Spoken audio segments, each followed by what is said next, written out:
Voilà, bonjour à tous. Nous nous retrouvons en ce jour de la Pentecôte avec une grande joie.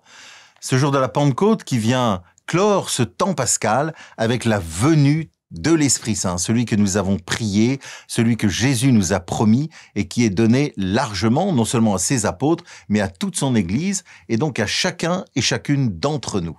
Et je reviendrai sur la première lecture, ce texte des Actes des Apôtres qui nous raconte cet événement de la Pentecôte avec beaucoup de précision. On connaît ce récit, on connaît ce texte merveilleux.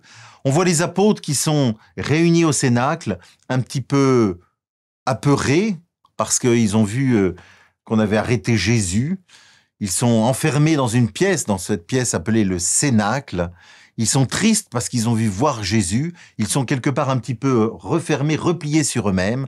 Et puis voici que l'Esprit Saint arrive et qu'il y a un changement radical. Eux qui étaient tristes, ils sont joyeux. Eux qui étaient un petit peu repliés entre eux, les voilà qui partent dans le monde entier annoncer la bonne nouvelle. Eux qui étaient apeurés, ils ont un courage, une force, une confiance extraordinaire. Et voyez, c'est le fruit de la descente, de la venue de l'Esprit Saint dans leur cœur.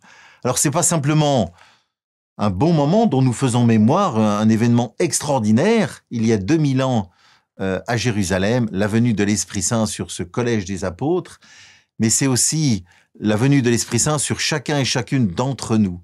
Et nous sommes invités aujourd'hui, chacun et chacune, à ouvrir notre cœur pour que l'Esprit Saint vienne pleinement en nous et fasse en nous toute chose nouvelle. Que nous aussi, nous ayons la joie de la foi dans le cœur, la joie du témoignage et que nous puissions, là où nous sommes, dans nos familles, dans notre travail, dans nos établissements scolaires, dans nos communautés, dans notre monde, témoigner de la joie de savoir que le Seigneur a donné sa vie par amour pour nous, qu'il est le sauveur du monde et qu'il nous envoie largement l'Esprit Saint. C'est donc dans la joie de cette présence, de cet envoi de l'Esprit Saint que nous nous trouvons aujourd'hui. Bon dimanche, belle fête de Pentecôte à chacun et à chacune.